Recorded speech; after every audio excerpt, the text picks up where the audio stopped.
আজি এই ৰাইজৰ উৎসৱৰ দ্বিতীয়টো কাৰ্যসূচী সাংস্কৃতিক শোভাযাত্ৰাত আজি আমাৰ কেন্দ্ৰৰ সমল কেন্দ্ৰৰ 10খন বিদ্যালয়ে ভাগ ল'লোঁ। গতিকে শৈক্ষিক সাংস্কৃতিক লগতে সাহিত্যৰ দিশত আগবাঢ়ি যাবৰ বাবে মণ্ডল কেন্দ্ৰত এটা খুব সুন্দৰ পদক্ষেপ গ্ৰহণ কৰিছে। আগলৈও যাতে এনেদৰে আমাৰ কাৰ্যসূচী ভাগ গ্ৰহণ কৰি আমাৰ অঞ্চলটিলৈ থকা ছাত্ৰ ছাত্ৰীসকলে সাংস্কৃতিক ক্ষেত্ৰত আগবাঢ়ি যায় তাৰ বাবে আমি আশা ৰাখিলোঁ আৰু প্ৰতিখন বিদ্যালয়লৈ আমি শুভেচ্ছা জ্ঞাপন কৰিলোঁ। আই মাতৃসকলে লগতে প্ৰত্যেকজন অভিভাৱক মণ্ডলীলৈ আমাৰ ফালৰ পৰা শুভেচ্ছা জ্ঞাপন কৰি আগলৈ এনেদৰে শৈক্ষিক সাংস্কৃতিক অনুষ্ঠানত ভাগ ল'ম বুলি আশা থাকিল। ধন্যবাদ। অভিভাৱকসকলৰ খুব সুন্দৰ অংশগ্ৰহণ কৰিছে তেওঁলোকে। প্ৰত্যেকগৰাকী আই মাতৃয়ে অভিভাৱকসকলে নিজৰ ছাত্ৰ ছাত্ৰীক আমাৰ জাতীয় পৰম্পৰা সংস্কৃতি বজাই ৰাখিবৰ কাৰণে অনাগত ভৱিষ্যত দিনত আমাৰ প্ৰজন্মসকলৰ লগত যাতে আমাৰ যুগ যুগান্তৰলৈ আমাৰ এই শৈক্ষিক সাংস্কৃতিক জীয়াই থাকিব পাৰোঁ, সেই প্ৰতিটো পদক্ষেপ আমাৰ অভিভাৱকসকলে খুব সুন্দৰভাৱে পৰিচালনা কৰিছে বুলি মই ভাবোঁ। ধন্যবাদ। ৰাইজৰ উৎসৱ 2022 চন্দ্ৰৰেখা প্ৰাথমিক বিদ্যালয়ত আমি দুদিনীয়া কাৰ্যসূচীৰে সমাপন কৰিছিলোঁ। গতিকে আমি প্ৰতিখন বিদ্যালয়ৰ পৰা বিভিন্ন বাৰেবৰণীয়া নৃত্যৰ লগতে বাৰেবৰণীয়া সাংস্কৃতিক কালচাৰ সাজপাৰ এনেকুৱা ধৰণৰ আমি কাৰ্যসূচীবিলাক আমি হাতত ৰাখিছিলোঁ। গতিকে আমি কাছখোৱা প্ৰাথমিক বিদ্যালয়ৰ পৰা এটা ঝুমুৰ দল আমাৰ ইয়াত অংশগ্ৰহণ কৰিছিলে। গতিকে এইসকল আমাৰ ঝুমুৰ দল এতিয়াও আছে। তেখেতসকলে ইতিমধ্যে আহি তেখেতসকলে আমাৰ এই চন্দ্ৰৰেখা প্ৰাথমিক বিদ্যালয়ৰ খেলপথাৰ প্ৰাংগণত ইতিমধ্যে তেখেতসকল উপবিষ্ট হৈছেহি আমাৰ সাংস্কৃতিক শোভাযাত্ৰা কৰি। গতিকে আমি 10খন বিদ্যালয়ৰ সমূহ ৰাইজে গতিকে যথেষ্ট আমাৰ সহযোগিতা তেখেতসকলে আগবঢ়াইছে। স্কুলৰ পৰিচালনা সমিতিৰ সভাপতি লগতে আমাৰ স্কুলৰ জড়িত ব্যক্তিসকলেও যথেষ্ট আমাৰ গাঁওবুঢ়াসকলেও আমাৰ যথেষ্ট অৰিহণা যোগালে। গতিকে আমি আপ্লুত হ'লোঁ, অভিভূত হ'লোঁ। গতিকে অনাগত দিনবিলাকত ইয়াতকৈ যাতে আমি ভালদৰে অসম চৰকাৰে যি আমাক নিৰ্দেশনা জাৰি কৰিছিল যে ৰাইজৰ উৎসৱৰ জৰিয়তে শিক্ষাৰ বিভিন্ন দিশ সংস্কৃতিৰ বিভিন্ন দিশত আমি ৰাইজক সজাগ সচেতন কৰাৰ উদ্দেশ্যেৰে অসম চৰকাৰৰ যি নৱপ্ৰয়াস তাক আমি আদৰণি জনাই যি সহায় সহযোগিতা তাত আমি পৰম সন্তোষ লাভ কৰিছোঁ। পোনপ্ৰথমতে অসম চৰকাৰখনলৈ ধন্যবাদ জনাইছোঁ, লগতে শিক্ষামন্ত্ৰীৰ লগতে আমাৰ মুখ্যমন্ত্ৰী ছাৰলৈ। তেখেতসকলৰ আজি উদ্যোগত বা অসম চৰকাৰখনৰ উদ্যোগত এনেকুৱা এটা ধুনীয়া এটা ৰাইজৰ উৎসৱ যি এই মঞ্চখন তেখেতসকলে তৈয়াৰ কৰিছে। ইয়াত আমি এটা কথা লক্ষ্য কৰিছোঁ যে এই উৎসৱটোৰ লগত সংগতি ৰাখি আমাৰ ছাত্ৰ ছাত্ৰীসকলৰ লগতে আমাৰ অভিভাৱকসকলৰ গাঁওবুঢ়া বা বিদ্যালয়ৰ সম্পাদক শিক্ষকসকলৰ আমি এটা যি উৎসাহ উদ্দীপনা দেখিছোঁ এইটো আমি শলাগিব লাগিব।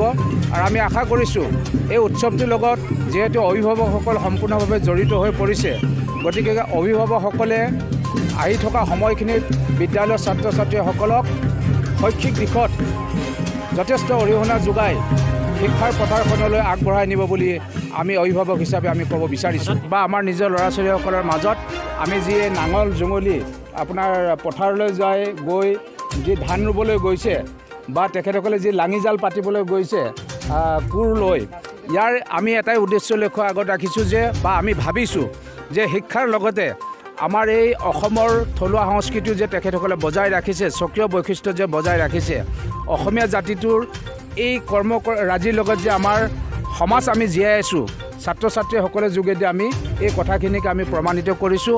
আজি ৰাইজৰ উৎসৱৰ লগত সংগতি ৰাখি এই আমাৰ থলুৱা নিদৰ্শনসমূহ আমি দাঙি ধৰিব বিচাৰিছোঁ আৰু তাৰ উদ্দেশ্য লক্ষ্য আমি ভাবিছোঁ যে এই বস্তুবিলাকে আমাৰ আগন্তুক সময়ত ছাত্ৰ ছাত্ৰীসকলে এই বস্তুখিনি জীয়াই ৰাখিব আৰু প্ৰত্যেকজন ল'ৰা ছোৱালীয়ে বুজিবলৈ চেষ্টা কৰিব যে জাকৈখন কি কামত আহিব, কোৰখনে কি কামত আহিব, নাঙল জুঙলে কি কামত আহিব, এই গোটেই বস্তুখিনি আমাৰ ছাত্ৰ ছাত্ৰীসকলে বুজি উঠিছে। এই বস্তুটো আমি প্ৰদৰ্শন কৰিবলৈ বিচাৰিছোঁ আৰু আমি আজি ৰাইজক দেখুৱাইছোঁ, অসমবাসী ৰাইজক আমি দেখুৱাব চেষ্টা কৰিছোঁ। গতিকে এইখিনি সুবিধা দিয়াৰ বাবে আমি জে পি নিউজত আমি ধন্যবাদ জ্ঞাপন কৰিছোঁ। আমি ছাত্ৰ ছাত্ৰী শিক্ষা যে সকলো বাধ্যতামূলক 6-14 বছৰ ল'ৰা ছোৱালী সকলো ল'ৰা ছোৱালী প্ৰাথমিক শিক্ষাটো বাধ্যতামূলক কৰি সকলোৱে শিক্ষিত হোৱাটো আমি বিচাৰিছোঁ। ৰাইজৰ উৎসৱত অংশগ্ৰহণ কৰিছোঁ। শোভাযাত্ৰা কৰি আমি দিহা নামেৰে শোভাযাত্ৰা প্ৰদৰ্শন কৰি আহিলোঁ। আমাৰ অভিভাৱকসকলে এই উৎসৱটিত সুন্দৰভাৱে মানে সহযোগ কৰি আজি আমাৰ শোভাযাত্ৰাত বাৰেৰহণীয়া অসমৰ সংস্কৃতি দেখুওৱা হৈছিলে। তাত প্ৰথমতে আমাৰ বিহু, আমাৰ অসমৰ সকলোৰে বিহুটো দেখুৱাইছিলে। দ্বিতীয়তে আমাৰ দেখুওৱা হৈছিলে আমাৰ জনজাতীয় যিটো আমাৰ অঞ্চলত থকা জনজাতীয় লোকসকলৰ বাগৰুম্বা, বড়ো নৃত্য। তৃতীয়তে দেখুৱাইছিলে চাহ জনগোষ্ঠীৰ। তাৰপিছতে আমি শ্যাম জনজাতিৰ এটা দেখুওৱা হৈছিলে। লগতে আমাৰ অসমীয়া এটা ডাঙৰ সংস্কৃতি বিয়া, অসমীয়াৰ বিয়াৰ যিটো পানী তোলা আৰু আমাৰ যিটো বিয়াৰ কইনা আৰু দৰা এই সাজটো দেখুওৱা হৈছিলে। এইকেইটাই আছিলে আমাৰ আজিৰ ধুনীয়াগাঁও বাপুজী প্ৰাথমিক বিদ্যালয় সাংস্কৃতিক শোভাযাত্ৰাৰ আপুনি যে ইয়াৰ শোভাযাত্ৰা কৰিলে তাৰ এটা শ্লোগান দিব নেকি? আমাৰ এই শিক্ষাৰ ক্ষেত্ৰত এটা শ্লোগান দিয়া হৈছিলে যে শিক্ষা আমাৰ অধিকাৰ, সেইটোৱে। আৰু সকলো ল'ৰা ছোৱালীকে যাতে আমি বিদ্যালয়লৈ আনিব পাৰোঁ তাৰ কাৰণে এটা ল'ৰা ছোৱালীয়ে এটা শ্লোগান দিছিলে, সকলো ছাত্ৰ ছাত্ৰী, সকলো ল'ৰা ছোৱালী কোৱা বিদ্যালয়লৈ আহক, সেইটোৱে আছিলে আমাৰ শ্লোগান। ধন্যবাদ। নমস্কাৰ গ্ৰহণ কৰিব। আজি আমাৰ এই ৰাইজৰ উৎসৱৰ দ্বিতীয়টি দিনত প্ৰথমটি দিনৰ পৰা আমাৰ যেনেধৰণে শিক্ষক শিক্ষয়িত্ৰী সকলো ছাৰসকলে আমাক সহায় সহযোগ আগবঢ়াইছে আৰু সকলোৱে আহি যেনেধৰণে আমাক সহযোগ আগবঢ়াই এই অনুষ্ঠানটি চলাই নিয়ে আমাক আগবঢ়াই দিছে, তাৰ বাবে আমাৰ এই কাৰ্যকৰী সভাপতি হিচাপত মই তেখেতসকলক, ছাৰসকলক, বিশেষকৈ ছাৰ বাইদেউসকলক বহুত বহুত ধন্যবাদ জ্ঞাপন কৰিছোঁ।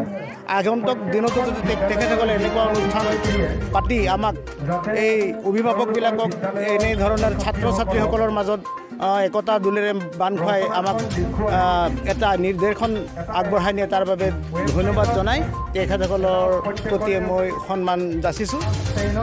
ধূপগুৰি মণ্ডল সমল কেন্দ্ৰৰ উদ্যোগত যি আমি নৱপুৰ চন্দ্ৰৰেখা প্ৰাথমিক বিদ্যালয়ত দুদিনীয়া কাৰ্যসূচীৰে ৰাজ্য উৎসৱভাগ আয়োজন কৰিছোঁ। আজি আমাৰ দ্বিতীয় দিনৰ কাৰ্যসূচী হিচাপে সাংস্কৃতিক শোভাযাত্ৰা আমি ইতিমধ্যে সমাপন কৰিছোঁ। আৰু এই বাৰেৰহণীয়া সাংস্কৃতিক অনুষ্ঠানত যি 10খন বিদ্যালয়ৰ ছাত্ৰ ছাত্ৰী তথা অভিভাৱক তথা স্থানীয় ৰাইজে আমাক সহযোগিতা কৰি ইমান সুন্দৰকৈ অনুষ্ঠানভাগী সাফল্যমণ্ডিত কৰিলে, তাৰ বাবে আমাৰ উদযাপন সমিতিৰ তৰফৰ পৰা অশেষ ধন্যবাদ আৰু শুভেচ্ছা জ্ঞাপন কৰিছোঁ। আজি আমি 10টা স্কুলৰ মিলি পিনি আজিটো শোভাযাত্ৰাটো আমি পাতিছোঁ। আমি ভাল বুলি পাতিছোঁ যাতে আগতেই এনেকাই হওক, সেইটো কাৰণে আজি আমি ইয়াতে উপস্থিত হৈছে। আপোনালোকে যেনেকৈ আমাক মাতিছে সেনেকৈ আমি আহি সাজু হ'লোঁ, যাতে আৰু আগতো এনেকাই আগবাঢ়িব লাগে, এনেকাই হ'ব লাগিব বুলি আমি আশা ৰাখিছোঁ।